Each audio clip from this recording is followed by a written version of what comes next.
Netcasts you love. From people you trust. This is Twit. Bandwidth for All About Android is provided by CacheFly at CacheFly.com. This episode of All About Android is brought to you by LegalZoom.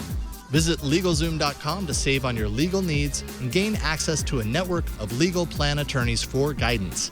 LegalZoom is not a law firm, but provides self-help services at your specific direction. Visit LegalZoom.com and use offer code AAA to receive $10 off at checkout.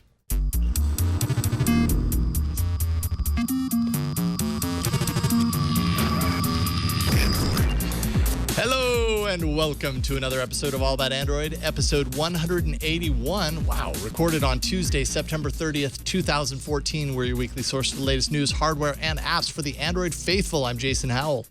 I'm Ron Richards. And I'm Gina Trapani. I don't know what's wrong with And this guy. in 181 episodes, the chat room has never made me laugh during the open until just this week. Sometimes they come out with some good nuggets. And the thing is that we're doing the open and they're working and I'm doing, we're getting ready for the show and it's just in my eye line. The chat Yeah, is it's just right there. So You want to not look at I it, but you almost apologize. can't help, especially when it's moving like that. yeah, so good job, chat room. Make me laugh from the get-go. Excellent. Once again, proving how smart you guys are. Yeah. That's why you come around and watch live, and we appreciate it. We have somebody on the show today that, man, I don't know why it's taken us this long to get Jerry Hildenbrand, editor of Android Central, on the show. It's good to have you here, sir. Nice to be here. Thank you. Absolutely. We are just super stoked to have you here to talk about all things Android. We've got a lot of crazy stuff to talk about this week, as we usually do, but some interesting hardware stuff especially. We're going to be discussing the larger than any Nexus ever before it, Nexus 6. Yep. Even more new rules for developers that developers either love or don't love. Actually, I don't know if they love them. I think they just are impartial or don't love them. The Ben test being extended to many more phones, not just the iPhone 6, and a whole lot more. What do you say we do it? We got a lot to talk about. Let's just get into the news. Stop laughing. Let's go. Yeah. The best dang Android team in the world. Time for Android news. Okay. All right. Kind of had to come up with that on the fly. Yeah, I can tell. Let's do it again. No. That was good. That was good. Save yourself for next week. We don't want you to pull a muscle, okay? All right. So first up this week, the information actually wrote last week that Google's MATA, that's the Mobile Application Distribution Agreement, has been updated with some changes that continue to bring Google front and center on all devices that have reached agreements anyways with Google to provide phones with those Google services in tow. Some of the changes that the information was writing about of those, let's see here. OK Google hot word is mandatory. I would have thought that would have just been the case, but I guess now they're just kind of spelling it out. Well, you got to put it in the officially. contract. Yeah, And exactly. That's exactly what this is. It can be suggested and it can be thing, but it's Right. not real until the lawyers say it's real. Right? Fair enough. Google search with swipe up from the home button. This one kind of got me scratching my head because there are some devices that have a hardware home button. Right. Like, I don't know. Like, so for a company like Samsung, which admittedly is the largest Android, OEM on planet Earth, Jerry, is this something that Samsung gets around in some way, or are they going to have to kind of change things, do you think? That's going to be interesting to see. Right now, there's only so many actions you can do with a physical button. You can tap it, hold it, or double tap it. I don't see how they can swipe up from that physical home button and start a piece of software. So I don't know how they're going to get around that. I'm sure they're going to. Samsung and Google have a unique partnership, I'm sure. And this won't be the death of the home button. They'll figure something out. Sure. But then Samsung gets a pass and others. Right, and then there's that's an exception, and then another. Wait a minute. Yeah. So we'll see how that works. Of course, the powered by Android at the startup of the boot up of a device, which I feel like we're already seeing that a lot. And I thought that was part of the requirements going already, but apparently they're in the new agreement. And then bypassing other search apps like Bing, that will actually enable OEMs to get a cut of Google search revenue generated on those devices. So, and I'm sure there's more. If the information is just kind of reporting about this, there's probably a little bit more in there, but it really appears to be, and definitely what we saw a lot of people reporting on about this, is that Google's really kind of stepping up its game and, in air quotes, taking more control over Android. Well, I mean, I suppose so, but I don't think these are like the kind of changes that really move the needle a whole lot. They're just controlling a little bit if you want in on their apps. I think it's reasonable. Yeah. Yeah. Yeah, their branding decisions are kind of interesting. Like, it's interesting that they want to say powered by Android versus powered by Google, right? Because it's usually like certified by Google, or like Google's usually on the back of the Google logo is usually on the back of the phone, right? Or not the Android logo. Or am I misremembering? Well, We just have a Nexus That used 5. to be a big thing. Yeah. It used to have Google down at the bottom on pretty much every device, but they've kind of moved away from that. Yeah, okay, they have, because we haven't seen that in a while. It's interesting to me that I'm always sort of interested in what the conversations are around branding at Google. So like the fact that the Chromecast is Chrome, right?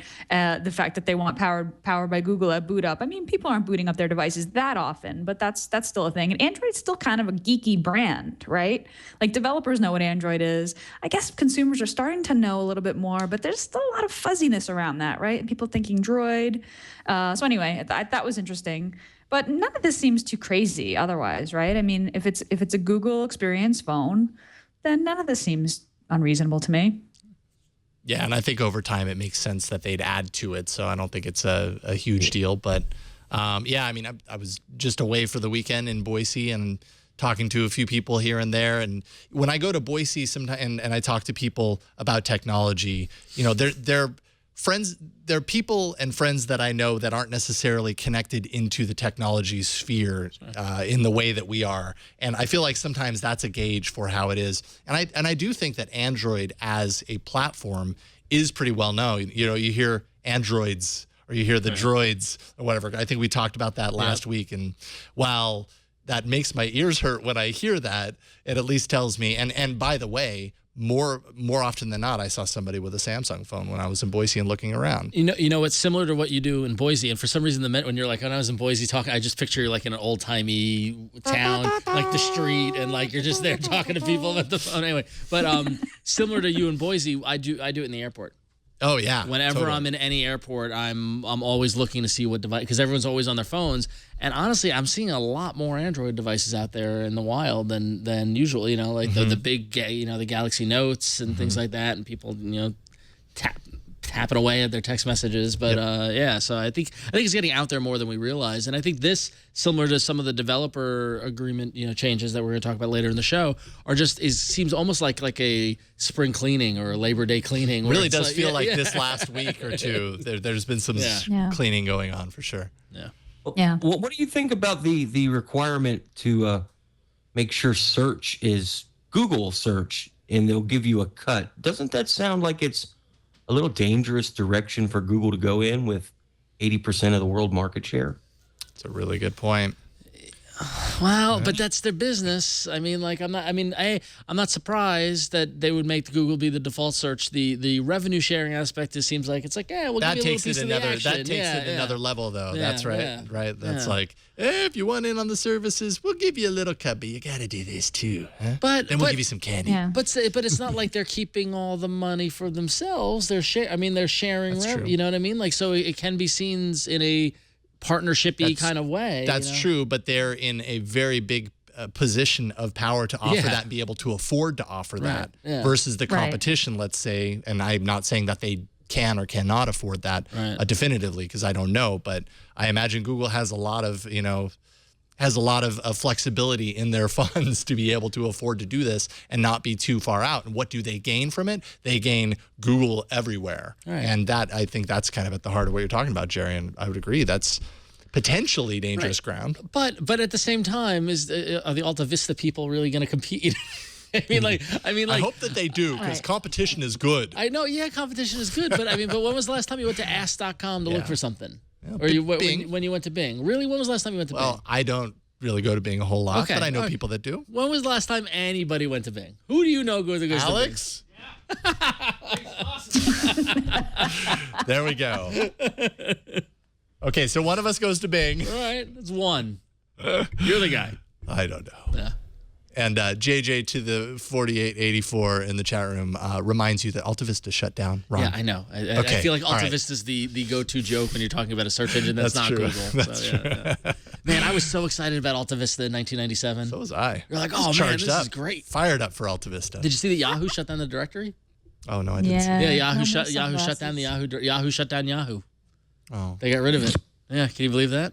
I use and like DuckDuckGo, just in terms of alternate search engines. Throwing that out there. Which one? DuckDuckGo. Oh, interesting. Yeah, yeah. Do you know it's sort DuckDuckGo? of- I know of it. Okay. Yeah, I didn't catch it. Yeah. That's all. Yeah. Yep. Cool. There we go. There it is. To prove that it exists. Yeah, it I exists, feel but like I don't know. I mean, I know we're we're very googly here, and this is all kind of focused on it, but like. Yep. I don't know. It's just I think competition is good and all that sort of stuff, but it worked. They built a great product and it's working. And Right, it's, you right. know, so Yeah. I don't know. Well, I'll see if I change my tune if I go work for Yelp. Not necessarily going to happen. Just saying. Just throwing that out there. I think. Because Right? it works for I most think, people. right? Yeah, no, Okay. no, there's no. Yeah. All right. So moving into the car, Gina. Yeah, let's talk about Android Auto. Let's do it. So Google released new Android Auto developer documentation on developer.android.com, showing off more of Google's in-car platform and giving developers a better sense of the system's capabilities. So it turns out Android Auto is a lot like Android Wear in that it's an extension of Android running from your phone. So Auto provides a couple of different standard UIs, user interfaces, with some modification capabilities. Like as a developer, you can set colors and icons and background images, but the layout of the interface is pretty standard.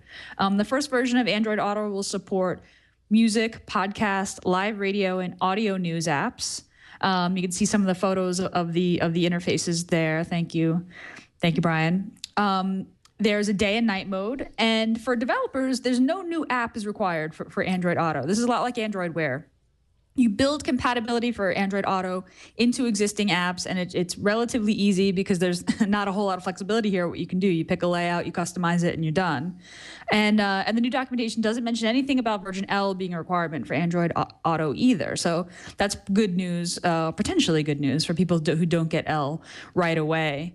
This is interesting. Like I was surprised by how limited developer options are, but Jason, you and I at Google I/O, we got to sit in a car, not an actual car, but a car out on the floor, and got to see Android Auto in person. And it got plugged in. It was very much like a phone plugged into a dumb terminal, and it's Android, but it's just sort of a layout that's fit for touching a big screen, in a car. And I think that Google really has to make these interfaces as distraction-free as possible and make them very, very compatible with driving, and controlling the radio is something that you already do, right? So navigation or any sort of media app where you can stream audio makes a lot of sense for them right now. And I think it looks like they're starting very conservatively. What did you think about the screenshots that you saw there of possible apps? Android Auto apps. I mean, I think, kind of like you were saying, along with Wear, and actually in some ways, when you think about the kind of the material design approach, I wonder about differentiation a little bit. I'm on the material design side, like how am I tying this together? A material design has a very specific set of lists, a list of all of these things that you can do to kind of bring your app up to Google's guidelines. And if everybody followed that list to a T, you'd have to imagine that a lot of apps would look very similar to each other.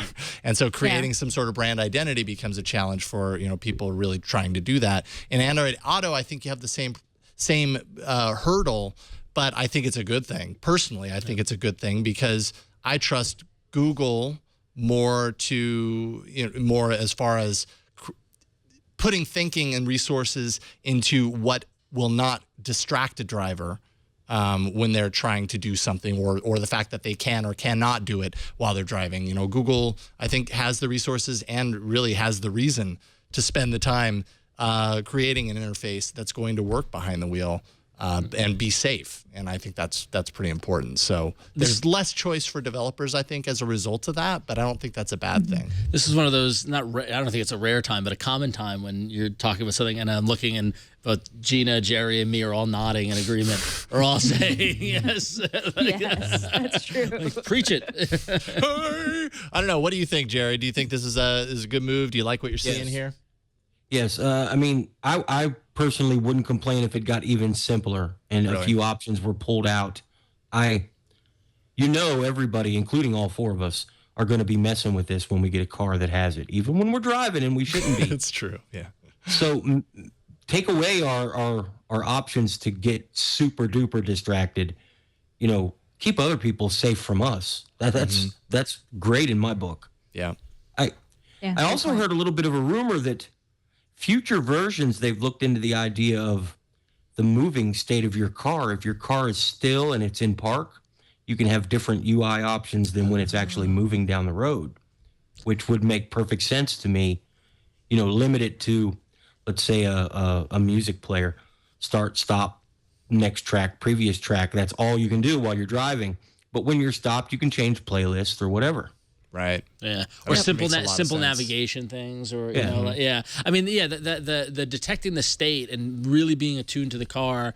And when you think about it, the integration capabilities, where like even now, when because the more zip cars as I get different zip cars when I drive up here, I try to get one with Bluetooth and see how they each different interact with my phone and all that sort of stuff. And a lot of them are like, I'm trying to connect the phone while I'm driving, and it's like, no, you can't do that. They're already making those kind of limitations in the car systems as it is, but making a different UI state based off the state of the car is just like it's almost a no-brainer. I mean, Yeah, that'd the be trick awesome. there always ends up being, well, what if it's a passenger that Right, wants to do it? exactly. And, maybe there's some sort of authentication approach. Not like, put your thumbprint Well, on and No, but it's the same but- technology they use when they say the passenger airbag's on or off. If they detect a butt in the seat. No, seriously. Well, I mean, no, like that's it could be true. the kind of thing, and also, and who knows, maybe the angle of the touch, and and all, or maybe it's not even that deep. Maybe it's just like, are you the passenger? Although everybody's just going to say So yes. yeah, exactly. And I think that's the problem with it's that, but that absolves Google possibly. and the car You know what I maker mean? And the car maker. and all that sort of stuff. Yeah. Not that makes the road any safer, which is kind of the point. Yeah. So Well, it can't get much worse. I guess it That's- could. Yeah. yeah, it I don't even want to think about that. Ugh. it could. Yeah. But let's think about advertising instead. So as the mobile platforms are developing, Google is stepping up, and they've made some changes to how we're going to see ads on our devices. They've rolled out some new display formats that are designed for a multi-screen world. And actually, Jerry, you wrote about this on Android Central. So what are these changes? What can we see from the Google ad platform? I hate to say it, but it looks a lot like iAds. It's a unified system where you can take your ad and it'll look good on the PC desktop, on a tablet, on a phone, maybe in your car or on your watch. Who knows? Those may be coming too. But what I really liked about it is a unified look and feel and good tools for advertising developers, because whether we like ads or not, those guys have a tough job, and if we're going to see these ads, there's nothing wrong with seeing them look good. Yeah, that is very true. Yeah, and it's interesting because I have noticed subtle changes in the ads that are being served, and this is probably similar to this kind of launch, in that whether they're test ads or anything like that, that have actually made me wonder before this news broke. Is like, I wonder if they're ever going to start tweaking the ads to kind of work better on these platforms. I think that the key here is the multi-screen world, and that's Google's actual term. That's why I put it in little quotes. I really think we're going to see more of a push from Google for the exact same content delivered in the exact same way across every screen we own. I know they've said that kind of thing before, but I've heard a few things, and I've talked to a couple people. Be prepared for that in the next 18 months or so, for just that to become the thing.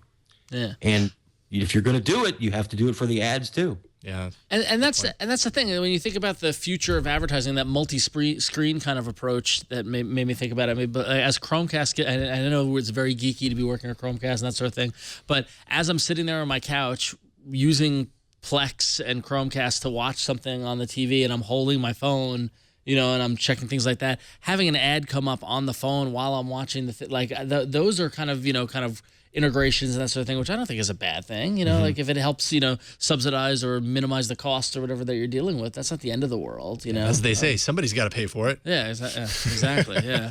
Although get me started on the Hulu Plus ads, even though you pay for it. Yeah, you pay and you still see them anyways. Yeah, that's kind of a bummer. Don't even get me started. Don't even. I'm not gonna. Okay. I'm not gonna. I think we understand. We're gonna take you up on that. Yeah. So there we go. Better looking ads. And yeah, I mean, Google obviously, made a big deal about, same content on all of your screens, and that's part of what actually material design is all about, is kind of unifying their look across devices. Which makes sense. Yeah, makes total sense. Yeah. So we have an email, AAA@twit.tv is the email address if you want to send us an email and let us know what you're thinking. Dexter Johnson wrote in to say, longtime listener, watcher of the podcast. I'm a huge fan of smartwatches and the functionality that they provide. However, I've seen too many cases where the hype of the Moto 360 caused many to make excuses in regards to the shortcomings of the device. Being an LG G Watch owner, early adopter, it's frustrating to see so many people dismiss this device that has exceptional battery, performance, and doesn't look that bad, in my opinion, just a standard square. On the other hand, the Moto 360 looks phenomenal. However, this seems to be the biggest selling point. Performance isn't there. Battery life isn't there. If this was any other device, like the latest newly hyped flagship Android smartphone, it would be crushed and dismissed quickly. I guess my question is, why is the Moto 360 so different? This is I think this is the question marketers around the world have asked for ages. Is that why isn't my product sexy? Like, what is that sexy what's factor? he got that I don't got? Yeah, exactly. Why did the iPod change the world and the Rio MP3 player not? Right. Yeah. I don't know. I think the answer to that question and to this question about the Moto 360, at least for me, is like the 360 feels like a premium device. Like and it's not, doesn't even feel like a device. I don't think about it as a computer, right? I think about it as more of a piece of jewelry. Like it's a thing that I'm wearing, and the round screen feels magical. It feels like an actual watch that I'd want to wear. The charger, it makes, as we discussed, a really kind of beautiful bedside clock. And it's easy. And it's easy. So yeah. I mean, so and like the G Watch was a great device. It felt really plastic to me. It felt like something I'd find in like the back page of like some kids magazine. Like it felt like a prototype, which I'm all about prototypes. Like that's cool. But it's just, I want a nice watch. I want to feel like I'm wearing a nice watch, and I didn't quite feel like that with the watch. But I think that Apple does an amazing job of creating this sense of like, this is a premium thing, and I'm a better person because it's on me. Mm-hmm. And I think this is kind of the same thing. And I hate to admit that it's on that vein that the battery life, the way that it looks and the way that I feel about it is more important to me than battery life. But in this case, particularly with a watch, that's true. And different devices serve different purposes. In this case, I completely agree with you. Should be noted that Moto 360 got an update very recently, a couple of days ago. Many people are reporting they're just rubbing it in at this excellent point. Battery life at this point. It just got even better. I know, it's just like my life was great all the before. Things you worried but about. Now it's perfect. Yeah. I mean, my like I've already said on the show, my battery life, I don't know if I've ever put it on the charger with any less than 25%. And for my usage, that is perfectly acceptable because that's not right down to the wire, and I will charge it at the end of every night anyways. With this, it's even better. Now I have ambient mode on, and I'm still, getting through the full day with, like 25-30% left over. So definitely see some improvements there, and it feels a little bit snappier, but that's always a hard one because sometimes that can be down to you want to see a difference, and so you feel like you do, So sometimes there's that going on. I don't know, Jerry, did you have? You were at I/O, so you had either the G Watch or the Samsung Gear Live, and then you also have probably the Moto 360. What are your thoughts on this? I'm gonna have to go with Gina here. It's maybe the Gear Live or the G Watch is the better device on paper, better specs, last longer on the battery. But man, that round 360 just looks so pretty. That's the one I'm going to wear. Right. I'll charge it a little more often if I have to. It's just more like a watch that I would want to wear. Right. And personal preference is going to, take the cake here. That's Yeah, more. I agree. More than a smartphone, and a smartphone, even at this day and age, is somewhat of a style choice. I know people hate to hear that, but it kind of is. Some people, that's why they buy a particular phone, because it's a cool looking phone, whatever the case may be. More than that, the watches like this one, the thing you put on your wrist and wear like it's a piece of clothing or a piece of jewelry.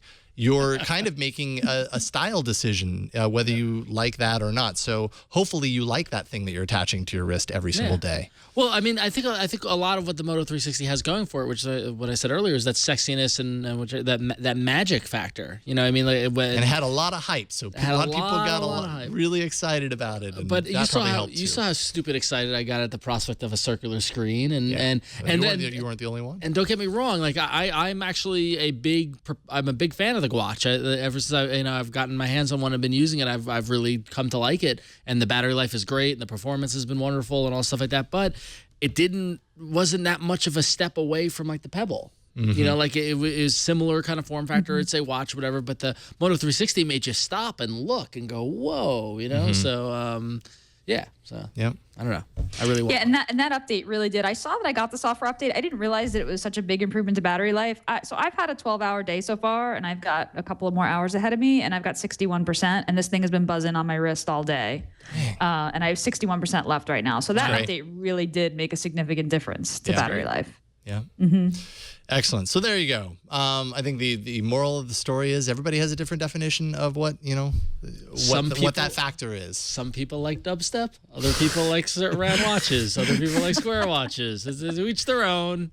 It's the dubstep factor. Come on, let's face it. This is the dubstep factor we're talking about here. It's really the dubstep of smartwatches. That's what it comes down to. Don't do Motorola like that. Don't do Motorola like that. Come on. Throw them under the bus. Getting a lot of no's in the chat room right now. Okay. For every no in the chat room, I predict an email. There we go. All right, let's take a break. Thank our sponsor for today. That would be LegalZoom.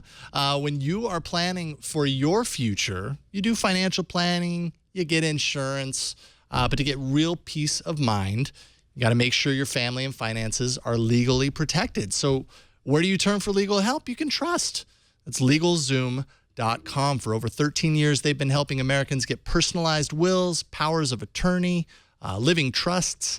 LegalZoom also helps file LLCs, S corporations, and more to protect you against personal liability. The company was actually started by some of the best legal minds in the country, and they make it painless for you to get the legal protection you need. And if you have any questions throughout the process, you can always reach out to someone at LegalZoom, and they're going to talk you through the process. I actually, 4 years ago, shortly after our oldest daughter was born, our 4-year-old daughter now, my wife and I realized we needed to get a last will and testament together. No. And don't go anywhere, Jason. Well, you got to plan for these things. True. And so we did. We actually used LegalZoom, got our will through LegalZoom, and we were super happy with it. We got it, in a nice box, and we just took the box and just put it away in storage outside of the house in a safe deposit box so that we have it and it's safe and protected. And the whole process was just super easy. So love LegalZoom and how easy it was for us to do that when we knew we needed to do it. We just did it one night, sitting on the couch. We're like, we need to take care of this, and we did. So you can protect your family and protect your future at LegalZoom.com. Visit LegalZoom.com and use offer code AAA to receive $10 off at checkout. You can get legal help through independent attorneys and self-help services at your direction, but they are not a law firm, so that's important to know. Well, we thank LegalZoom for their support of All About Android. That's offer code AAA at LegalZoom.com. Check it out for yourself. Thank you, LegalZoom, for your support. All right. Bryan, are you ready for a little bit of hardware?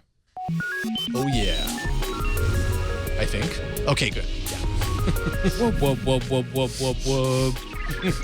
I don't know if that works so well, Bryan. We're gonna switch to all dubstep drops. It sounded like you were about to fall asleep. Dubstep definitely does not sound like you're about to fall asleep. Gina, you got the one. I got the big story You here. got the Big one. kahuna. The literally big one. the big one, guys. So Android police reporting that they've got lots of new information about the new Nexus phone. They're confirming that it will be a 5.9-inch device, and it will be called the Nexus 6. 5.9, that's large. I really don't want to talk about how big this phone is, because I feel like all the iPhone people have been doing is talking about how big the Plus is. This is, and I'm tired of it. So I don't want to be another person being like, but that phone's so big. But the thing is, you guys, this phone is really big, if this is true. So the Motorola is going to be making this phone. The Motorola Nexus 6 will basically be a lot like a larger Moto X with an aluminum frame and similar black plate. It's a 5.9-inch QHD display. Same 13 megapixel rear facing camera, 2 megapixel front facing camera, 3200 milliamp battery, front facing stereo speakers. Love that. Love the front facing speakers. Cool. Compatible with Motorola's turbo charging, 15-minute charge for 8 hours of life. Version L, new icon refreshes, drive and play, get their own folders, likely partly due to Google's expanded requirements for partners. I'm guessing new on messaging that one, app. but yeah, it looks that. Yeah, it looks that way. New messaging app and no Hangouts app icon. Interesting. So likely this is the only Nexus this year. No smaller version has been rumored. So giant Nexus 6, allegedly. There it is next to the Apple iPhone 6 Plus and the LG. Is that the G3 or no? The LG G Pro 2. G Pro 2. Pro 2. Yeah. Okay. So here's a question: if it's called the Nexus 6, why not just go the full 6 inches? Why stop at 5.9? Add the 3 extra inches. Go for it. Okay, what's the line, you guys, between phone and tablet? What's the line for you? Is it 6 inches? That's a good Somewhere question. around there. I mean, I feel like. How big is the Note? I mean, we've seen tablets at 6 inches, right? What do you think, Jerry? I used an Xperia Z Ultra for a while. That was, if it wasn't 6 inches or even a little more, it was right around that. I want to say 6.1. I'm sure that somebody in the chat room will correct me. That's too big. The Note's not even That's 6. too big to carry around for a phone. On the other hand, 6.4 inches for the Z Z Ultra. On the other hand, if you're not leaving the house and you're sitting on the couch, it was great. It made a great phone. Typing was easy on that great big keyboard. Want to play a game? The screen was really big. I see the draw from both sides, but for me, that's not going to fit in my pocket when I'm wheeling myself around town. That's just not going to work. Yeah. I don't think that this 5.9-inch phone is going to work for me either. I'll try, but I just don't think. Well, so the Galaxy Note 3 is 5.95 inches. So this is about the same. So it's that same size as the Galaxy Note. And the Note has been Same screen size, but when you take the bezel and all, the frame into account. So the Note has been a success, right? It's true, it has been. Right. But but it has definitely a more limited appeal than a lot of other smaller form factor devices. Yeah. Certain people want the Note either for the S Pen functionality or the larger size or both, but it's not it's good for everybody style phone. You know what I mean? The stylus, the S Pen, I feel like there is the thing. Is the I feel like differentiator. if you're looking for a stylus, you're looking for a different device. Yeah. I think, and and that's cool. Like, I'm not, no judgment, like stylus, fine, but like, the fact that big phone is packing a stylus, okay, cool. Like you're doing this, right? But this isn't, the Nexus isn't going to have a stylus. I just feel like it's a different device. This one feels like it's gonna. I love the Nexus line, but this feels like it's gonna be a little too big.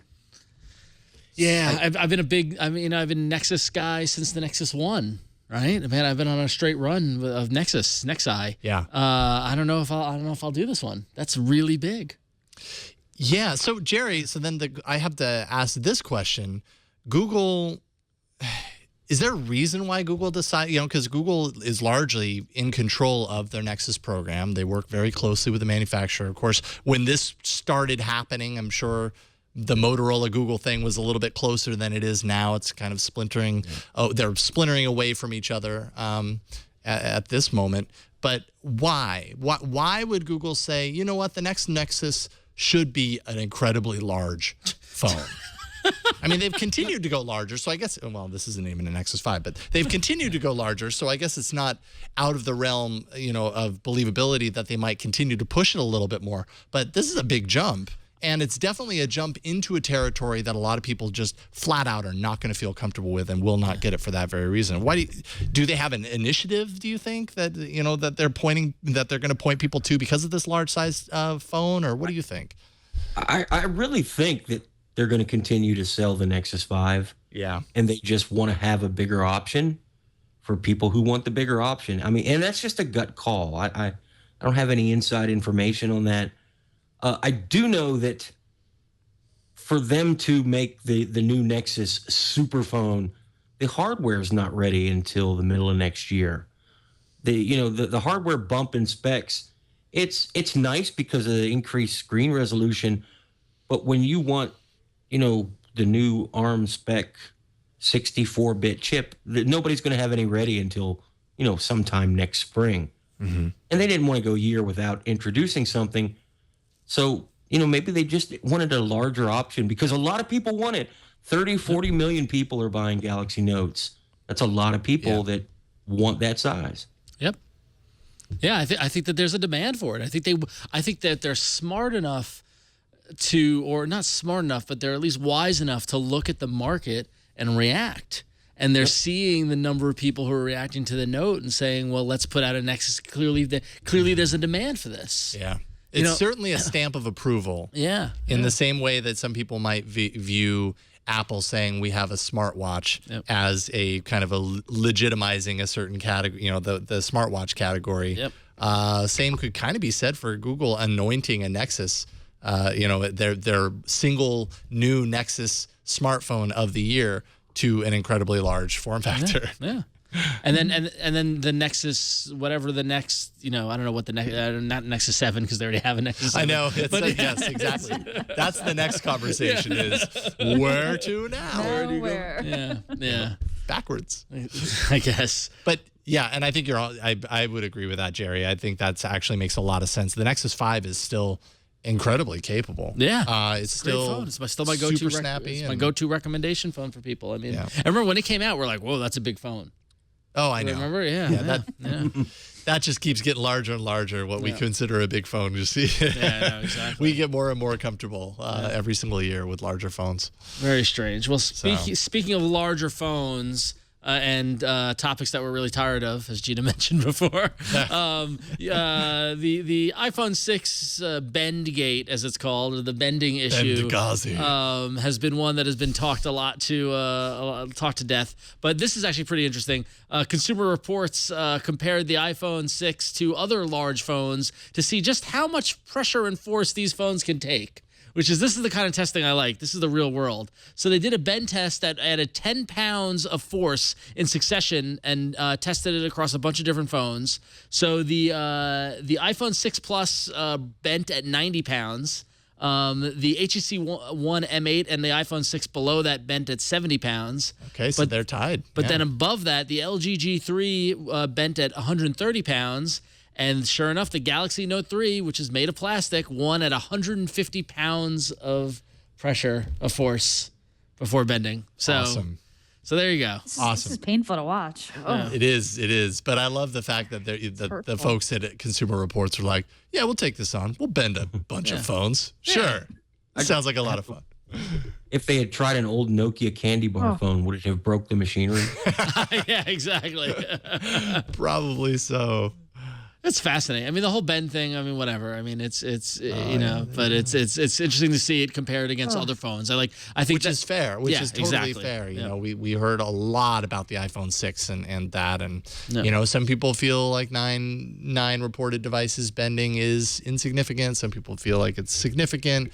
I think it's notable. I think it's worth knowing that a device bent in people's pockets. So I don't think it's non-news. But there are other devices out there, and they are susceptible to bending as well. I was kind of surprised to hear that the HTC M8 was so flimsy. I was too. I owned one, and it was a sturdy device. I mean, that was my impression of it. I had it in my pocket many times. I had my back pocket and sat down on it. I mean, I put it through. I mean, of course, my kid banged it on the floor and it bricked, but that's, it didn't bend, but these devices but that was a very sturdy phone. That was my perception of it as an owner. So it surprised me that it came in at that rate. So often when we talk on this show about, about our own personal preferences for devices, my personal preference is less plastic, more, metal materials. There are a lot of people who prefer plastic devices, and usually, oftentimes, what they say in defense of the plastic devices, it's going to survive a fall. It's going to be more durable as a result. This is kind of proof of that, right? To a certain degree, it absolutely is. Look at all those nicks and dents and stuff like that from the number of times I dropped this Nexus 5. This is plastic.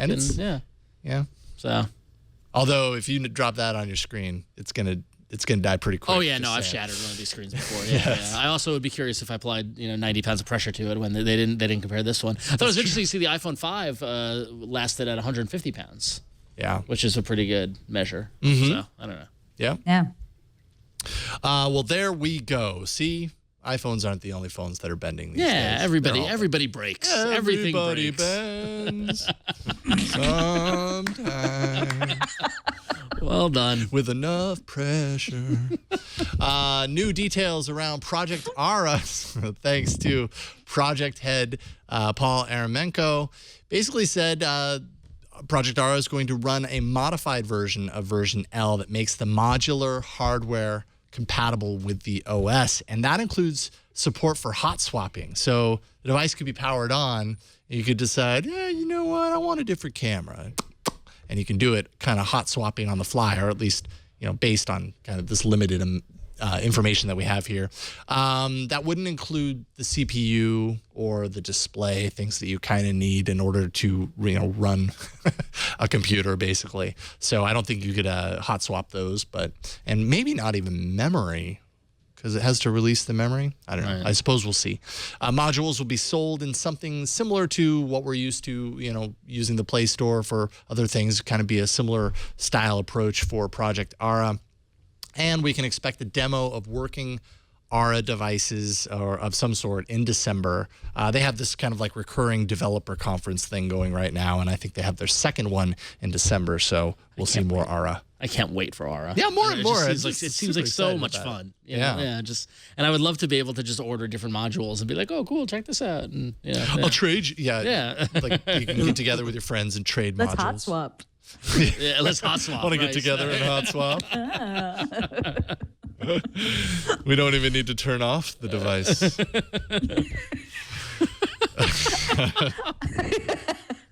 Censored indeed. Sorry. Several jokes. Nope, not going to say that one. Nope, not going to say that one. Nope. Turn it off. All right. I can't remember. At I.O., I was stuck in traffic when the Ara kind of announcement, stage thing was happening. Did they have any devices that anybody could actually handle or take a closer look at, Jerry, while you were there? I did not see any out on public display. Okay. There were some people carrying some stuff around, and if you ask the right guy, you might get a chance to see one. But any out for the press or the public to see, I didn't see any anywhere. Yeah, I really wanted to. So I'm very excited to see what they come up with. Yeah. I want to build my own. I want 5 cameras and 200 gigs of RAM and 5 cameras. Well, what are you going to do? Amazon Fire stuff? Basically, I want to take a photosphere all at once. Oh, now that would be pretty sweet. What I want to do is I want to get like multiple display panels, like I don't know, like 13 or 15 inches worth of these panels, and then maybe like a keyboard, and make like a little mini computer. Oh, wait a minute. Oh, I already have those. Yeah, you could just. This is called a Chromebook. They're doing Photoshop. I know. Chromebook. That I always said was my problem with the Chromebook. And they're doing a web-based. They're doing a cloud. They're the Creative Suite or whatever. They're doing a cloud-based version of Photoshop on Google Chromebooks, which might be the thing that pushes me over. Yeah, I know exactly. Yeah, a dramatic turn in Ron's portable computing life. We were all waiting for that. It finally happened. I'm telling you, that was that and video editing, and I've been doing less and less video editing over the years. So I mean, so. Are we ready to open up this can of worms again on this section of email? Might as well. We might as well, and I'm very curious to hear what Jerry has to say about some of this stuff. But Gina, Why don't you do you want to read the first email and I'll read kind of through the second one, or how do you want to do that? Yeah. So should we set it up? Should we Sure. say that so last week we discussed Google's new policy that developers who are selling apps in the Play Store or have in-app purchase in their apps have to publish an address, and how that affects hobbyist developers. So I'll read the first email that we received from Mark Hansen, who actually develops Twit Pro and Twitcast apps, beloved apps in our Android community. Arena winner. Twit Pro. Android Arena. Okay, Android Arena winner, beloved apps of our community and our audience. Mark writes, my Twit Pro and Twitcast apps are subject to this new policy. They don't receive enough donations to pay for a private mail service, much less a co-working space, as Gina suggested. As a matter of fact, only about 1% of users donate anything at all. And that's from Mark. So there's that. Then we also have Matthew Holtzum, who you might remember as the developer of the award-winning All About Android, the game. So mind you, Matthew had a lot to say. So if you want the full email, you can go to our show notes at twit.tv/AAA. Go to today's episode. And you'll find the full show notes there for the full version of this. But some breakout points here. Doesn't take a lot of provocation for people to get nasty on the internet. People get offended easily these days, and death threats are not necessarily reserved for unsavory developers. Also, I would rather not have my home mailing address available to every data mining spammer on the internet. Also says one of the biggest selling points about the Play Store for hobbyist developers is the low barrier to entry. Paying a one-time fee, $45, is attractive for small developers who won't make much money. Being forced to pay an additional $15 a month just for an address basically eliminates this. And finally, it says if the goal is to decrease the number of crappy apps on the market, why not just change the approval process? If the goal is to give paying customers an avenue to contact the developer with questions, complaints, why is a valid email address insufficient? I can't think of any situation where a letter to a developer would be preferable over an email, which developers are already required to have publicly available. And that's actually not a bad point. What are you going to do with an address? So should we also mention the tweet that? Yeah, sure. Yes.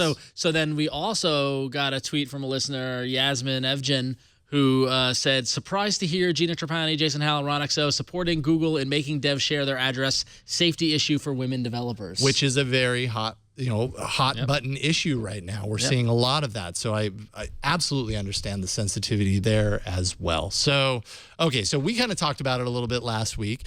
Jerry, you were not with us last week, so why don't we start with you? What do you think? You're welcome. I had a feeling you might have something to say about all this stuff. Where do you side on this? How do you feel about this? Is this unfair to indie developers?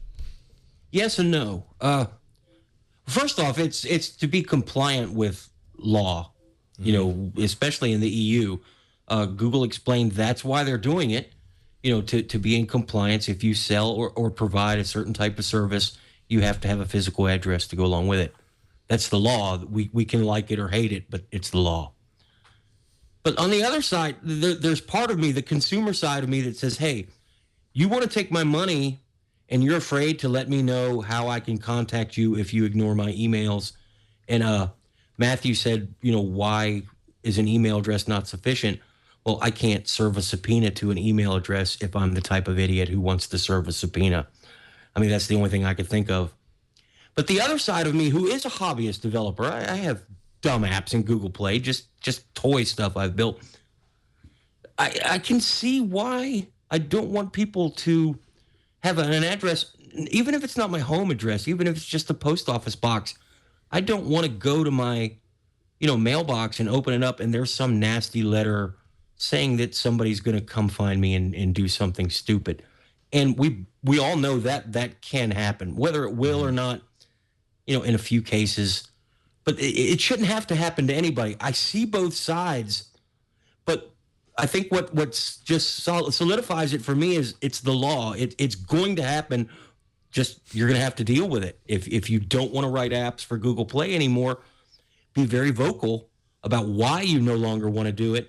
And people like us will share your story. This is why, maybe we can't influence anything, but we can help let the public know exactly what's going on. Yeah, where people fall on it. Mm-hmm. I've got two thoughts. Two thoughts. Well put, by the way, Jerry. Yeah. I think Yeah, thanks, Jerry. Yeah. One is in reaction to some of what Jerry said, which is basically like, okay, so then the answer is then don't put your app out there. You don't do it. Like if that risk isn't worth taking for you for whatever reason it is, then that's your toll gate.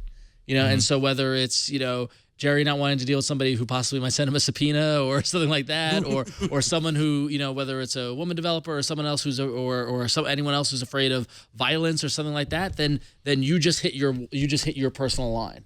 And it's the commitment as to whether what you're doing is important enough to you to go through the steps. We talked about the last week, to go through the steps of the $15 a month to have a mailbox address or whatever like that, that gets you past that obstacle. So it comes down to a personal kind of preference. That said, my second thought is, and here is my gift to the community, great business opportunity, folks. Make a street address, make a mailbox, etc. for developers. Charge them 50 cents, figure out some way to do that. There's a business opportunity to be a clearinghouse for mailing addresses for developers. That's totally true. And to Jerry's point, if more people speak up to you, I bet you that will arise. A solution or a workaround will arise to... Somebody's probably already working on it, exactly, to be honest. Yeah, I know. Which is not to say that you shouldn't, because we'd love for a success story to come from the show. So do that. Yeah. Still do it. I did want to mention in regards to Yasmin Evgen's tweet. I purposefully did not say anything about that issue. I am of the belief that as a man, I cannot speak for the safety of women developers. I don't even want to go there. I know you have very valid concerns. I hope that they can be addressed, but I know I'm not qualified to address them. Mm-hmm. Yeah, I mean, this is when I spoke about this last week, just to be clear, I never advocated for individual hobbyist developers to publish their home mailing address on the Play Store. I never said that. Definitely get a private mailbox. I'm a female developer. I have received death threats via email. I have also run my own business and been a freelancer and a sole proprietor for years and years. And I have rented a private mailbox at between $10 and $15 a month during that time in order to have that address. I never received death threats on paper. I don't know. People don't tend to do that less. Not saying it couldn't happen. That was just totally just anecdotal. And reading this feedback, particularly from Mark and from Matthew, who are two developers that make apps that I love, and these are developers that I respect, I realized that I wasn't showing very much empathy for the hobbyist developer who makes a couple $100 a year from their app, right? Because spending $120, $180 a year on a private mailbox basically, means that they're, breaking even and not making any money. The hobbyist developer who wants to just make a little beer money or a little coffee money, this is just another thing that makes it harder for them to do that. But, in order to distribute an app, you have to pay a $25 developer fee to the Play Store with a Google Wallet account. You have to, if you make a certain amount of money, in fact, I think if you make any money, you have to give to Google your home address and your social security number here in the States. They issue you tax documents at the end of the year because you have to claim it as income. You have to use your real name. You have to have a Google account. There's lots of sort of barriers to entry. And this is yet another one.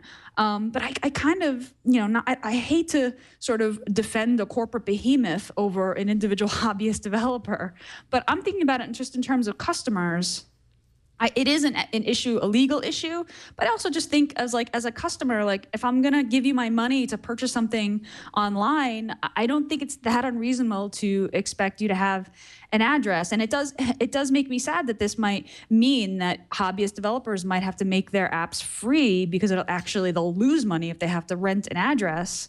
But I still stand where my opinion hasn't changed. That was the point. That was the point I wanted to make. Also, is that this is a requirement for people who are charging for their app or having in-app purchases. Hobbyist developers, or a lot of folks in the chat room are talking about like, well, I want to make an app or so and so. So make it free, and then you could stay behind that anonymity. Again, it boils down to each developer and what they're looking to do for it, and what they're looking to get out of it. If you want to have your privacy, but you still want to make some money from the app, then offer it for free and then offer a donate button or have some sort of supporting website or something like that, work a way around it. But it's tough. I mean, I think the EU law thing is something that we can't get away from and around. The EU laws affect a lot of the stuff that we see in technology and that sort of thing. So that's not really anything that we can debate. And it comes down to a personal preference. You know, it's like, I want to be a developer and I want to make money by making apps. Therefore, these are the steps I need to take. Yeah. That's what happens. Yeah. So the hard part about all of this is that it was one way for a long time, and now it's different. Right. And there are Now going it's to be a lot harder, of people disappointed with that. And like, why can't I continue to do what I'm doing? One thing I saw in the chat room that maybe should be considered is, what about allowing people to opt out of the EU? Distribution in the EU, because this is largely because of the EU agreement. Yeah. And maybe not necessarily illegal in the United States, for example. So how come I can't just limit my app to? And I don't know the answer to that from a logistical standpoint. I have to imagine that would get kind of messy. But I guess if a company could pull it off, Google probably has the resources to do it. I just don't know. They're probably here. They're probably just pulling off the Band-Aid at this point. Yeah. Saying, look, it's like this over there. It's it's possible it could be like this over here too. There are reasons, and maybe it's just the right thing to do. Maybe it's just right to give consumers access to that. And there's this whole aside conversation, which I don't think we have time for, and we should probably move on. But about that is related to this culture of fear that we now live in, which drives me crazy. Which is where everyone's going to the worst possible case scenario, where someone's not going to like my app and come to my house and kill me. Which which admittedly, like, God forbid it doesn't happen or whatever. But that is an end result of a lot of the societal kind of fears that have been cultivated by the media and all that stuff. So that's a whole nother conversation. And so it is a whole other conversation. Yeah. It's hard to discount it. It's very hard to discount it, because everybody has a different level of where that they cross that comfort line. Yeah. And we have a lot of reading. I've been reading a lot lately. That makes me kind of feel a little down about the internet from time to time. So yes, there is a lot to talk there, but I don't think it's a hot topic, and I'm sure we'll continue to talk about it. But building off of that, and speaking of that, well, first let's talk. Let's get into apps. We've got more to do. The bumper blew my segue. Dang it! I scrolled down. I missed that we had a bumper. That's all right. All right. Well, Better luck next time, Ron. Thanks, Bryan. You can relate, right? You know my Been my there. pain. Yeah. So speaking of the address requirement with Google also rolled out a new requirement for developers, giving them 3 days to reply to customer support emails from users, 24 hours if it's marked as urgent, quote unquote, by Google.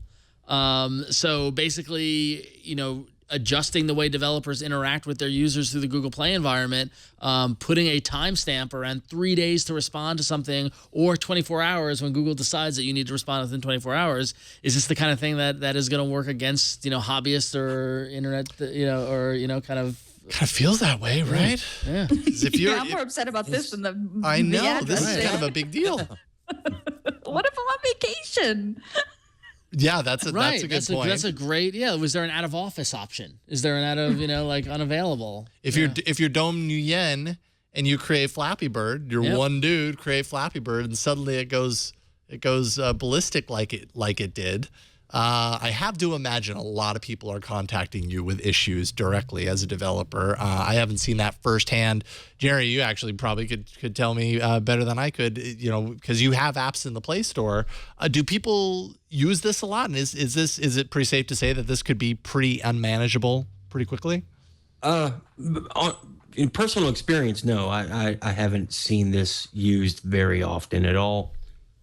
A few other hobbyist developers that I've spoken to, same thing. They said that actually it's when you want to contact the customer through the comments and have them please email you, they don't even respond then. That there's not a lot of customer engagement through Google Play. Now, having said that, I'm not Twitter or, like you said, Flappy Bird with millions of downloads. If I've gotten one, then the laws of math would mean that the Flappy Birds developer has probably gotten 1 million. So I don't know exactly how they expect him to be able to handle that. I don't know where they're going with this. Yeah, I mean, the worst case scenario is that they pull the app, right? And so if you don't respond, then the app gets pulled, and then you're potentially losing revenue and that sort of thing. So apps that are making money are financially motivated to respond and have that dialogue. And then the hobbyist app, the app I made a year ago that I put out there, and someone asks a question, then Google's going to pull it. Yeah, that's how it affects hobbyist developers. But there's just what if the people at 4chan decide, you know what would be really fun?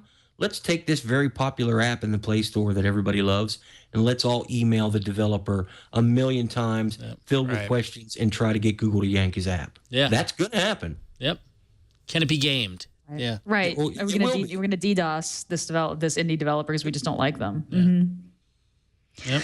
It sounds to me like something that will only be interpreted as a reason to pull an app from the store if there are a bunch of other reasons as well, right? This feels like this is just Google sort of covering their bases. Yeah, you got to hope they're being smart about looking at these requests and then their responses. And if it's one, they're not gonna, go, scorched earth and remove the app and all that sort of stuff. But if it's like 17, like what? And then the question is, what are those thresholds? And it's the number of users, the number of downloads, and all that. Right. Yeah, so it's tough. This is, I get what they're doing. I get. Yeah, you understand kind of the thought behind it. When you think about the administration of it. Yeah, I know. Yeah. That's not all. It's not dun, it. dun, dun. No, this is A lot like of trifecta. intrigue on today's I know. episode. A lot of. Finally, Google is starting to show, and we've talked about this in past episodes, the price ranges for apps that are listed with in-app purchases. It's showing on mobile and it's showing on the web Play Store. It shows a low to high price range. So we were wondering how they were going to do this in a previous episode. It's a low to high price range that they're giving you. There's no details on what those prices get you inside the app. No details about if the price gets you a pro app upgrade, like to the pro version, or if it's just about consumable items inside a video game or something like that. It's just a low to price figure. It's kind of like, here you go. If you really need to know, Clash of Clans has from 99 cents to $99. Don't know if that's helpful. This sounds reactionary to the lawsuit issues that Yes. both Google and Apple have been through, and that's all that it sounds like to me. It's kind of like doing something so that they can say they did something. Yeah. I don't know how useful that figure actually is. Because it doesn't really tell you like how many people are getting what price range, or actually the $2.99 upgrade is the thing that 99% of the people do because that's what removes ads, or something like that. That would actually be kind of useful. But without knowing what you're getting for that money, it doesn't help you as a user at all. Right. Yep. Yeah, this is definitely not the most customer friendly. I was hoping for something better than this. If we had to rank all these changes, I would say that getting back to a customer expecting a response within 3 business days, that's actually the most customer friendly change here, right? Like this is the thing that customers are gonna. The address thing sounds like complying with the law, huge pain for developers. Probably not huge boon to consumers, only that they can feel glad there's a physical Slightly, space. yeah.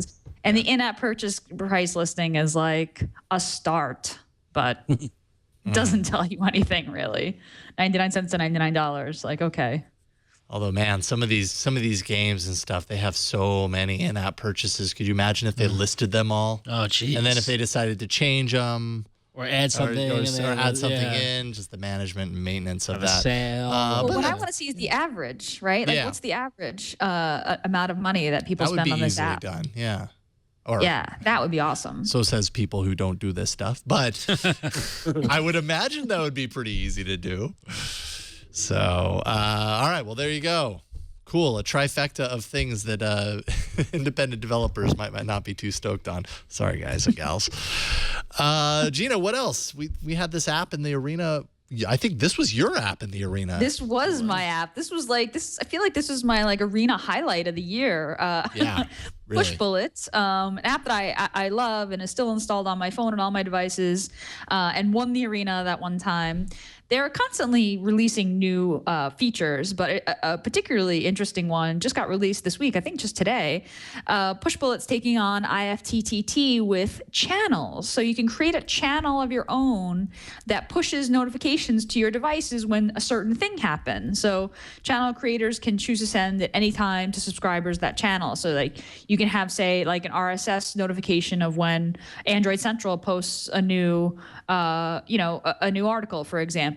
I subscribe to new XKCD, new Oatmeal, So you can get extra content, and you can also get things like push bullet news. But it's just kind of a way to get, Steam deals. Yeah, there's a few good options here. But I guess anyone can create a channel or whatever. So you basically can get new notifications of content to your devices via push bullet. Someone in the chat room was asking me about this feature, saying that they felt like this was a weird direction for push bullet to go into, this sort of content pushing direction, whereas push bullet is more about like pushing to your friends or like mirroring pushes across your devices. But I think this is actually a good initiative for them. I think that they're in this place where the app is so cool when you do install it and try it out, but it's almost like it does a bunch of things. But what does it do? I mean, I see it as a way to mirror my notifications from my phone to my desktop, but it also does a bunch of other things. So I think that they're kind of figuring out, what they can do with mobile pushes, which I think really are the kind of the way that apps kind of stay sticky on mobile. And I think this is a neat addition. Yeah. Have you guys tried this out? Have you subscribed to any of the channels? No, I haven't done that yet, but I agree with you completely, especially in the sense that, push bullet has been for, since it was launched, like you said, kind of allowed you to tap into your notifications across multiple devices, and future versions of Android, potentially version L, might just do that out of the box, Yeah. So no, they kind of have to future-proof themselves too. Right. This is a good way to do that. I think this is a pretty cool way. It almost kind of reminds me of Yo also in a strange way. Yeah, I was thinking that actually. But, anyways, what were you going to say, Jerry? Like I say, I think this is a great thing. We've probably only just seen the beginning. Imagine when somebody that's very creative figures out a way they can use channels to really, provide something that just you really wanted. Right. And you couldn't think of a way to get it yourself. That's when we'll see the real value in this. And there's people out there who will come across that flash of brilliance. Mm-hmm. And now they have a platform they can use to do it. Yeah. Mm-hmm. Agreed. Yeah, push bullet. Definitely on the. Was it this year that you brought that into the arena? So that's probably going to be on the year-end. I remember best that. apps of the year episode. It really, I mean, it keeps coming up. It keeps coming up, and they keep adding stuff, and they keep and the more they add, the less I feel like I'll ever be able to get it set up because there's just so much involved. Now it's to that point of intimidation. It's like, oh man, it's to that LastPass point, isn't it? It really is. Yeah. All right. Oh, but I bit the bullet on LastPass. So that's true. See, eventually, there you go.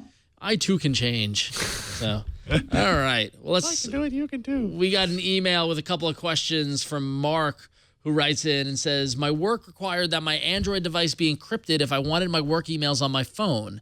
I did it, and I am not experiencing any problems, but I was surprised at how much it hijacked my security settings. It requires a PIN, but severely limits the delay time before it kicks in and won't allow me to use apps like Jason's from last week, delayed lock. Which I didn't realize. Yeah. Which is funny because he's saying I'm not experiencing any problems, but it sounds like he is. So there you go. So Mark's question is, with the release of Android L and encryption by default, will those types of limitations still be in place? I don't know about the delay with the PIN. Delay I odd. haven't noticed that. That delay with the PIN, that sounds more like a security policy than file encryption issue. And just because you can encrypt the files in your device, that's not necessarily going to change any security policy that's been added. Right. So those could be two different things. It could be tied in. And as far as trying to emulate what my app from last week, Delayed Lock, was doing, at least as far as like trusted Bluetooth connections, that is also a part of L. So coming up in L, there will be the ability to say, this is a trusted connection, so don't give me my PIN, prompt. Or trusted location, or also location. Trust location, I'm at home, or whatever. So, You're going to be able to build that in, supposedly. Yeah. That's what they said about it. My best advice to Mark would be get with your IT guy at work and make sure he's read what's coming with Android L, just so he's ready too. When your phones start to update, let's say you may have a Nexus 5 and you'll get an update in very short order. You want your stuff to still be working. So this is something that your IT guy is really going to have to pay attention to. Yeah. Yeah, but that delay makes me think that it's something with either the encryption or he didn't mention what kind of phone or what version he's Right. running. You know, like it could be a processing issue. You know, it could be just it's chugging. You know, and so. And I will say that just so you know, if you can't get that to work and you're on a OnePlus One, CyanogenMod has profiles in here. So I've set up, so I can set up on my encrypted OnePlus One a profile that does the same thing when connected to this Bluetooth, disable the pin, and when not connected to Bluetooth, reactivate the pin. So there are ways around it, and I think with version L it's going to get even easier. So, but yeah, there we go. All right, what do you say? What do you say we duke it out in the arena a little bit, huh? Come on. So many enter, but only one. What do you wins. say? Android Arena. All right, so last week's episode, I haven't even checked in. I'm so excited. Yeah, I learned a lesson last week. That's for sure. Let's. I learned that lesson 1 week too. Oh, there we go. Yes. Delayed lock does come out ahead 59% of the votes. Heads up with 30% in second place. And Wear Tip Calculator at 11%. Hey, all you naysayers, I used Wear Tip Calculator like 3 times out at restaurants since the show, and it was very handy. So, but as Very handy. but as we've learned, the Android Wear is the bit of the niche kind of It is. segment. Yeah, it can be. That said, thanks to Wake County in the chat room, our stats through the week are through week 38. All right, guests have 6. Gina's got 10 wins. Raygun 0. It's Jeff. Like, who's that? Jason's got 9. I'm still in first with 13, and my magic number is 6. So there you go. So Okay. 6 more wins. 6 more and you wins, and I clinched take it? the year. Yep. 6 more wins and you clinch. Yep.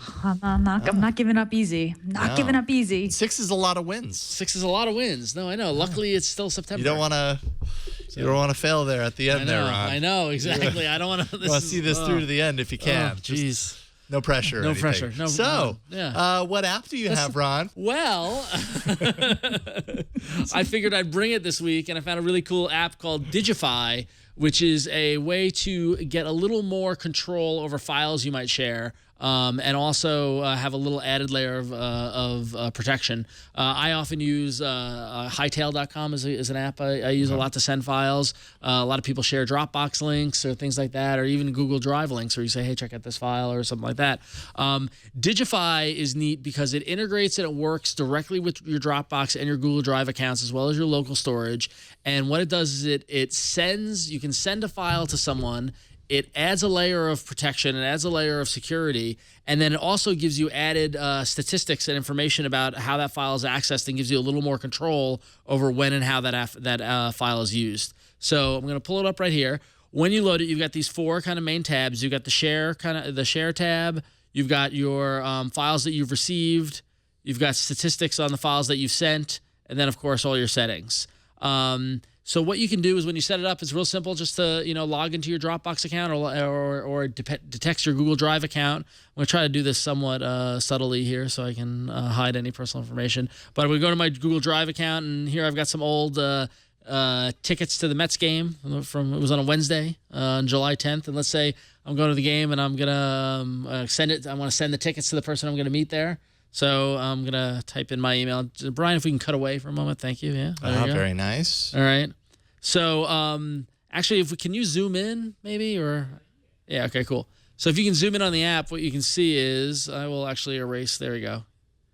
You can go back to the app. Okay, so you can put in who you're sending it to, and you can put in a self-destruct time. So what you can do is say this link will be active for a day, 3 days, a week, 2 weeks, 1 month. So when you send that link, it's going to die at some point, which is nice because it gives you a little added extra control. You can also put in a message and you can say, hey, here are the tickets, that sort of thing. So I'm going to send this. So if we can cut away for a second again. So to Jason. All right, so I'm going to send it to my teeth. I'm going to send it to myself. And so what happens is that once it is shared, then what happens is that you can go back to the app now. In my, because I sent it to myself, but in the receive inbox, it comes in here and shows that you've got a new file. And so I'm going to tap it. And actually, they're processing it. They're encrypting the file and that sort of thing. So you give it a second. But what happens is that it also shows up in your statistics. Now, it wouldn't show up in my received folder if I send it to you. Let's just say that. Right. But so what's interesting is that when you look at the statistics, you can see who you sent it to, the date you sent it, how long the self-destruct that you set for. You can see the number of times it's been opened, the number of seconds the file was viewed, which is interesting. 3 seconds. They really took my document seriously. So, so you can see I tested this the other night, and you can see that the file I sent was open once, it was viewed for 1 second, and then I killed it, I unshared it. So it's the kind of thing where, let's say you're working with somebody and you send them a proposal, then you have an argument and a falling out, be like, yeah, well, I'm going to take that back, and so, assuming they don't save it locally. But so when you receive the file, it just shows up, and it's just a file that's sent to you. It's just any other sort of one. So this was a PDF, and it's right there, and it tells you how long you have left to access it. I've got 23 hours to look at it. So these are my Giants Mets tickets from back in July. Okay. So yeah, and now if we go back to here, we can see that it was opened once and it was viewed for 11 seconds. And if I want to take it away, I can unshare it. So nice. Yeah, so it's a little added control, a little added layer of protection, a little added layer of security around the files that you share between folks, especially if you want to obscure your Dropbox kind of your account and things like that, because you can pull a file from Dropbox, send it through Digify, get it to the person, protect your side on the other side, protect your origin point. Nice. So, yeah. Excellent. That's Digify or Digify. Yeah, I'm gonna say Digify. Yeah, it's Digify, but it kind of looks like it could be Digify. Yeah, and it's free. It's free in the Google Play Store. So if you have any concerns over sharing files and that sort of thing, and basically it just gives you like an added layer of copy protection almost when you're sharing files directly. Sweet. So, yeah. All right. Digify shares files privately is the full title there. So one question, Ron. I don't know if you tested it, but can you screenshot when you do that? Yeah, they'll leave it to Bryan to find the hole. There's always a hole, but yeah. I just thought of like Snapchat. Does it tell you if someone took a screenshot? Yeah, let's find out. Let's do that live.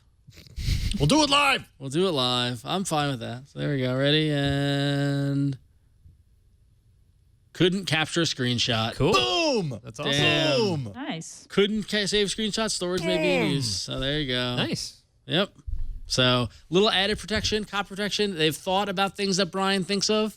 So there you go. Digify. You're protected. With sending Even your Bryan can't circumvent Digify. Even Bryan won't get these used Mets tickets from July. Nope. Sorry. Curse you, Digify. Not gonna happen. Not gonna happen. Awesome. So that's Digify. Yep. All right, Gina, you are up next. I will attempt to show it off, although it looks like one of those apps that I can only probably do so far. You can only do so much. Yeah. Okay. All right. So Unless I fully commit, I suppose. Yeah. You might not. Yeah, you don't want to show those codes on. So, and it's fine because the interface is pretty straightforward. So we can just show the Play Store screenshots. So my pick this week is Authy, Authy, and it is an app that helps you manage your two-factor authorization credentials. I have had on my to-do list forever and ever and ever to set up two-factor auth for Dropbox and Facebook and LastPass and my Gmail accounts and Evernote, and I never quite got around to it because Google Authenticator works fine, but it just seemed kind of complicated. And then I got a new phone, and then it didn't work on that phone, and it just was taking me so much time, and I just didn't do it.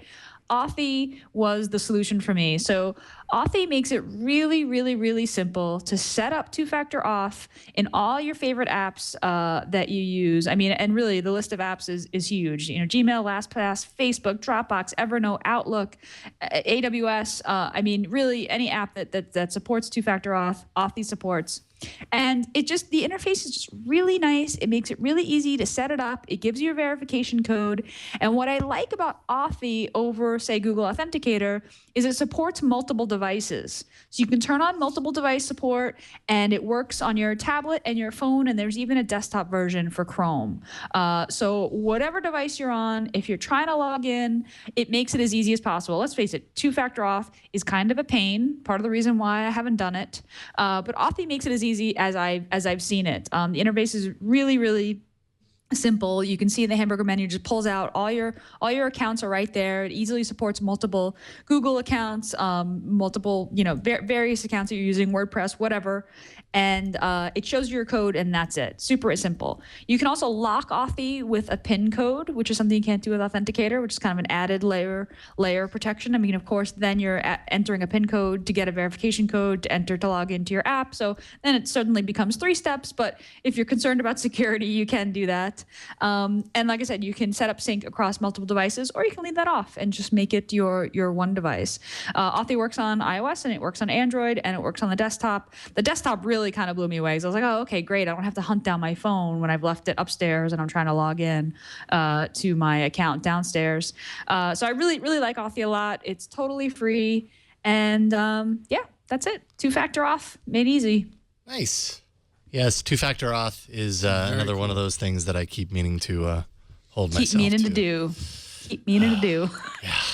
I'm in the LastPass zone with 2-factor authentication, Ron's LastPass zone. And I know I need to do it. I'll do it eventually, but man, I'm just kind of not looking forward to it. It's funny you should mention Ron's LastPass zone, because that's also my sports bar I'm opening up in downtown San Francisco. Ron's LastPass zone. I like it. Yeah. Now, it's funny that you say that though, because I was like one of the first people signed up with with 2-factor authorization, like on Google and all that sort of stuff. Like I've had it since they rolled it out, because I think it's great. So, okay. Yeah. Very nice. What about you, Jerry? I have to imagine you're all in on 2-factor. Yeah, I use 2-factor authentication for everything important. Okay. The stuff that I don't think is important, I don't care if you steal it. You can have it. But and I'm gonna have to look at Authy. Phil Nickinson also told me to look at it, and now with recommendations from both Gina and Phil, I'm gonna have to just do it. Oh yeah, see, Phil's backing me up. Oh man, you're getting. That's why you should vote. That's why you should vote for Authy, because even Phil Nickinson agrees. There you go. So. He's been on me for a week to try it, because I complain about Google Authenticator because it's kludgy to use. It is kludgy. Yes, Authy does solve the kludginess issue with Authenticator. So cool. Yeah, check it out. It really is a nice app, I have to say. It made 2-factor auth a lot less painful than it used to be the first time I wrestled with Authenticator. I still have the tab open in Chrome. I just leave it there until it's You're like, hey, one day, I will perform an action on this tab. It will be beautiful when it's over. Cool. All right, so that is Authy. Jerry, you are up next. I have your app installed on my phone, so I'll go ahead and show it off while you talk about it. Cool. I picked Twitch, and it's not productive at all, and it's not going to keep you safe, but you're going to have a lot of fun with it if you like to watch game streaming. And man, with Destiny coming out this month, and now Shadows of Mordor, if you like to play games, you know where I'm going with this. You need to watch somebody who's really good at it play them for a while. I don't have time to sit and be that guy.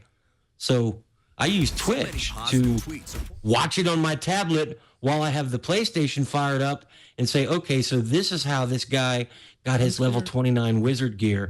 I'm going to try to do that myself while I'm playing Destiny. And, I'm really into it. I just like to watch other people play interesting games, both old and new. There are a lot of them in there. And the app's done really well. It's got the hamburger menu like we expect it to be.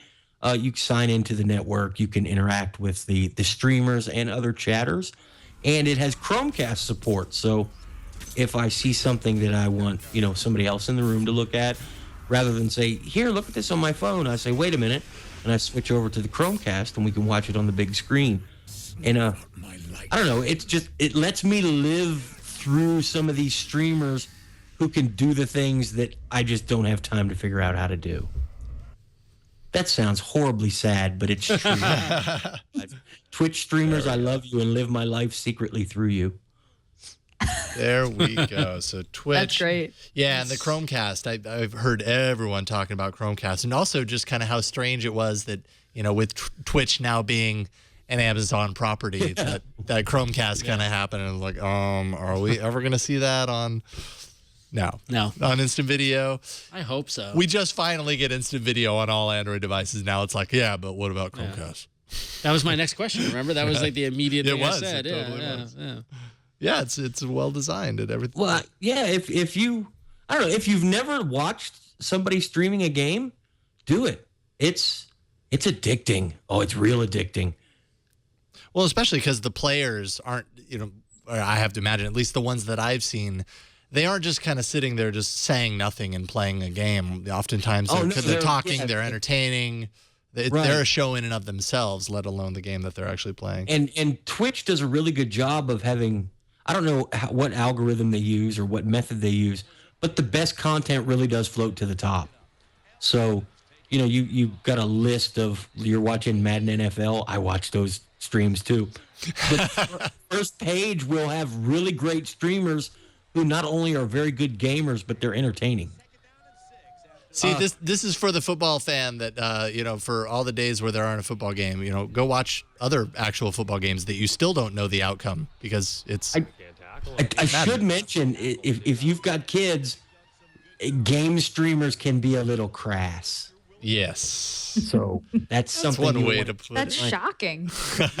You don't want the little ones or possibly grandma sitting on the couch and say, hey, let's, watch these Mortal Kombat screens, game streams, because you're going to hear things. You're going to need some earmuffs. Yeah. You're saying, yeah. Cool. So this is Twitch. You probably heard of Twitch. And yeah, they have a great app. And with Chromecast support, it makes it even better. So there you go. And that's free. Excellent. Thank you, Jerry. Mm-hmm. So I am bringing a game to the arena. I played it a lot actually on the plane to and kind of from Boise. I was more working on the show than playing this game, although I wanted to because it's a lot of fun. Because in some ways it reminds me of back in the PlayStation days, Metal Gear Solid, just from the stealth factor of it. Even though the style of gameplay isn't quite like Metal Gear, it's called Counter Spy. It's actually by Sony, PlayStation Networks, I believe, on Android. So I'm just going to drop right into the middle of this game. But basically, it's kind of a side. This is going to be really hard for me to play sideways, by the way, the way things are tilted right now. So you can walk or you can run if you do it twice, right? And basically, you are this kind of stealthy guy. You're going around. You're going to have, there's going to be targets, things you can hide behind. So let's see here. So I can hide behind there, right? So I'm hiding behind. If I hold down on this side, it gives me my little laser pointer. Although this, I believe, is this is a big guy. Since there's no other people out here to protect him, if I go over here and shine my laser on him when he notices me, he doesn't even notice me. I suppose I could take him out. I'm not sure I was supposed to take him out. Do not kill officers, see? So I needed to alert him that I was there and not kill him. So you want the officers alive. If you make a wrong move, this is your DEFCON level. It goes up. And all the different people on the levels become more aware and go in that door. And the level is just, it's a lot of fun. The artistic style of this game is super unique, really engaging. It's a great game in headphones because it has a lot of quiet moments. And, you're really kind of trying to sneak around and, use like this, for example, here. I'll hide behind here, use my he noticed me. He's been alerted. I'll go ahead and get rid of him. Now, if there's other people on the level, you'll kind of see those question marks and everything bouncing around up there. You want to get to them soon, and you don't want to be caught by these lights, the cameras, because they'll alert everybody of your presence, and you'll be discovered. So if you get close to them and double tap, you do more of a melee style thing, and you have all these different containers that you can go into, and either you can either destroy the computer and get the plans. I'm about to die here. I just died. You can ultimately you're searching for plans that you want to steal and take with you. You're kind of a spy, and that's what it's all about. This is the launch pad. So basically, DEFCON level has been raised so high that I just have to try and get myself to the end of the level as fast as possible, and I have a minute to do it. In all, it's just really well designed, great sound design, great artistic direction and detail to the game. It's just really addicting. I found myself not wanting to put it down. Even when I was dying, I wasn't getting frustrated. It was like, okay, I got to get further this next time. It's just a lot of fun to play. So it's called Counter Spy. It's $4.99. Ooh, nice, Bryan.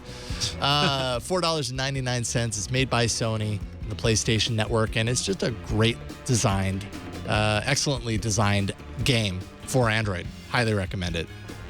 Super addictive. So there you go. That is Counter Spy.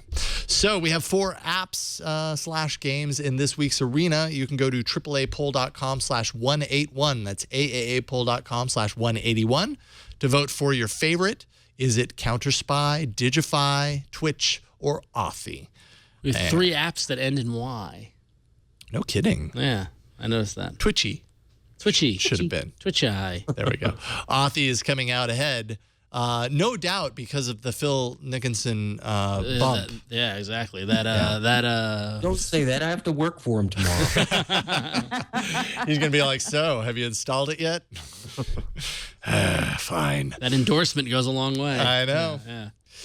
So there you go. We'll check in on that next week, as we usually do, to see who comes out supreme. But, man, another great episode. Yeah, good stuff. Jerry Hildenbrand, so happy that we finally got you on the show. We'd love to have you back sometime soon.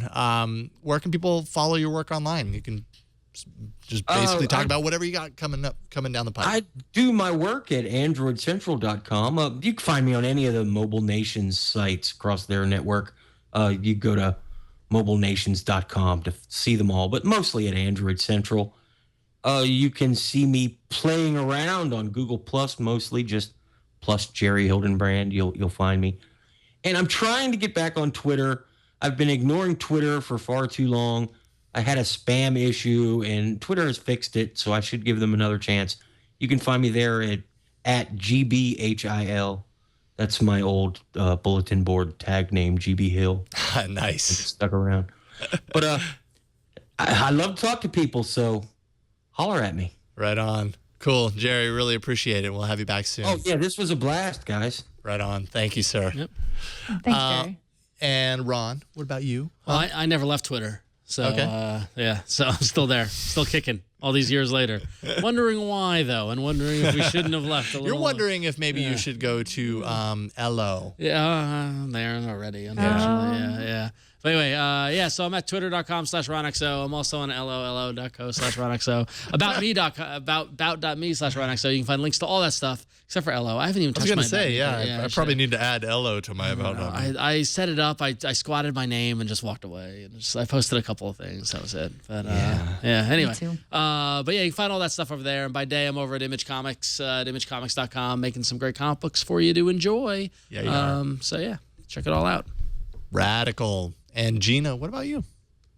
I'm working on a thing. It's called thinkup.com. It's I know that thing. Yeah, it's analytics for, like analytics, but fun. You should try it out if you have a chance. You can sign up with your Twitter or your Facebook account, get some analytics going. And when I'm not working on ThinkUp and not doing all about Android, I co-host This Week in Google here on the Twit Network, and that airs on Wednesdays at 1 p.m. Pacific, 4 p.m. Eastern.